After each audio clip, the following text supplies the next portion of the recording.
کچھ لوگوں کا مزاج ایسا ہوتا ہے کہ ایسے لگتا ہے گویا ہر وقت لڑنے جھگڑنے کے لیے بالکل تیار بیٹھے ہوں۔ زبان کی تیزی، ماتھے پہ ہر وقت غصہ، بیوی الگ ڈر رہی، بچے الگ خوف زدہ، ماتحت الگ خوف زدہ کہ کہیں کچھ کہہ نہ دیں، کچھ گالی نہ دے دیں، برا بھلا نہ کہیں، بے عزت نہ کر دیں۔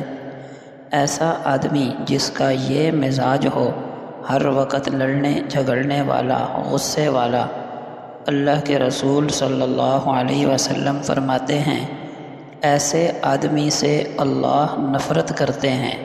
ابغض الرجال الی اللہ الالد الخصم، اللہ کے ہاں سب سے زیادہ ناپسندیدہ اور مبغوض وہ آدمی ہے جو سب سے زیادہ جھگڑالو ہو۔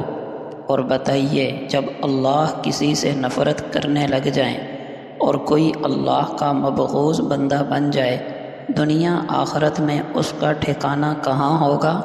تو اپنے غصے پر قابو پانا سیکھیے۔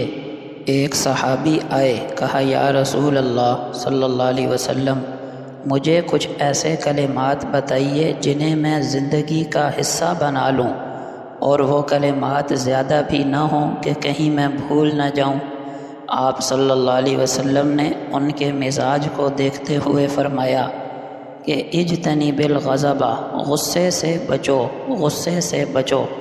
اس نے اپنا سوال دوبارہ دہرایا تو آپ صلی اللہ علیہ وسلم نے بار بار فرمایا اجتنب الغضب، غصے سے اجتناب کرو، غصے سے پرہیز کرو۔